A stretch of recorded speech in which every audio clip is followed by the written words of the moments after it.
Hello everyone, it's Silver Shocker here.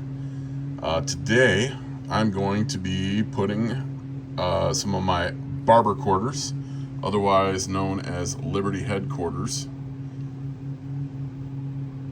Not headquarters as in like a meeting place, but Liberty headquarters. Yeah, I think you got it. Just call them Barber quarters. They were minted from 1892 to 1916. That is the stack that we will be putting in the book today. Those are some extras right there. So if you've watched any of my other album assemblies or slottings, basically what I'll do is I'll take this book here and these little rivets here, there's two. If you look at the back side of them, they are a Chicago type screw. I will go ahead and unscrew those so the pages lay out flat and you don't have to fight with the binding of the book. So I will go ahead and get that torn apart and go ahead and get a few of the pages laid out with the coins, and I will bring you back in when we start assembling the album. See you in just a few. Okay, I'm back like I said I would. I've got the pages laid out with the Barber quarters ready to be slotted. So let's go ahead and zoom in. First one, 1892. Next one, 1893. Next one would be the 1894. Then the 1895. Then the 1896. Then the 1897, then of course the 98, and then the 99. So yes, those were all Phillies. Very hard to find a mint mark on some of these. Not because the mint mark is there, it's because it's not there. Then we got the 1900s. And this is the first one that you'll see that isn't a Philly. So we got 1900 Philly. Then we have a 1900 S, which was a little bit better date, only 1,858,000 minted. So that's probably, that's the lowest mintage one that I've got so far for my book, that I've showed you so far. Then the next is the 1901. About 8 million. Then we've got the 1902, which is about 12 million. 1903.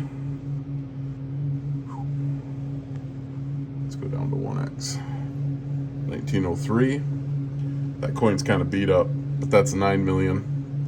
Then we got 1904. Another 9.5 million.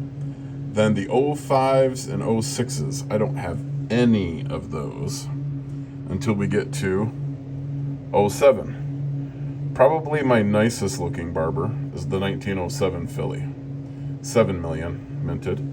Then we got this 07D, which was about 2.4 million minted. Then we've got the 1907 O, about 4.5 million minted. No S. Then we come up to the next page. We've got 1908 Philly,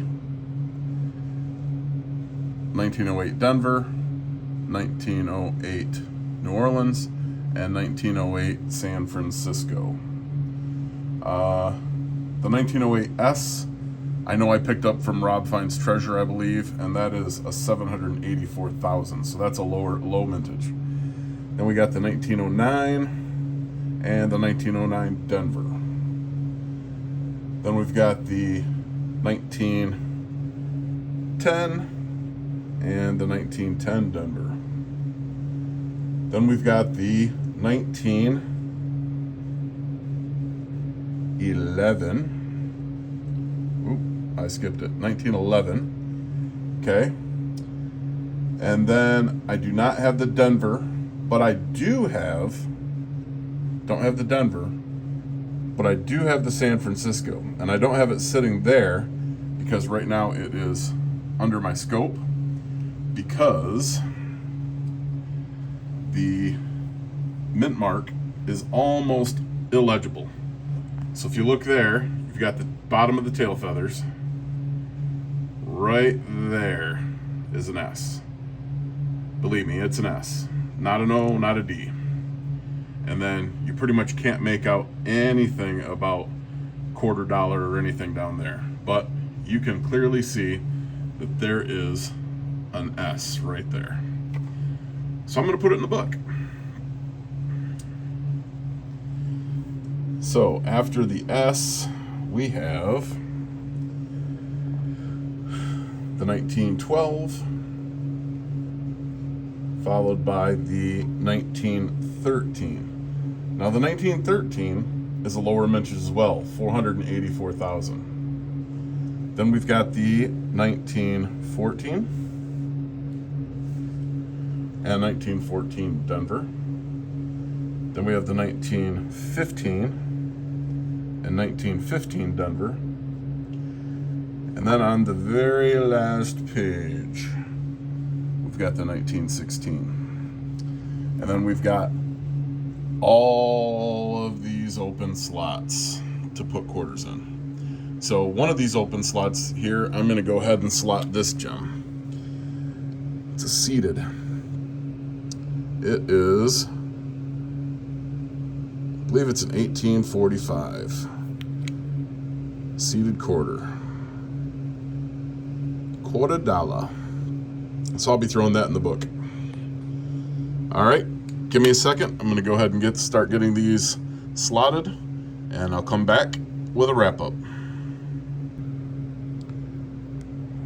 All right, figured I'd come back and show you. These pull out. They're a double sleeve, so you got 2 rows that pull out. Here's the 1916, and you'll notice that I'm not wearing a glove. These are pretty beaten up. Now, this one actually is not falling right in like most of them. So this one doesn't have a lot of rim wear like most of these. Most of these just dropped right into place. So go ahead and get that one pushed in. And then down here we've got the 1845 seated. I'm just gonna slot that down here in the corner. I know this isn't a seated book, it's a Liberty head book, but it's the only seated quarter I have, so figured I'd throw it in there. And then it's very difficult to slide these back in with one hand, so I'll go ahead and get these slid in, get the book back together, and then I'll come back for a wrap up. All right, I am back. So first page, you can see quite a few holes, but for these being as old as they are, I'm pretty impressed that I was able to get that many slotted. Second page.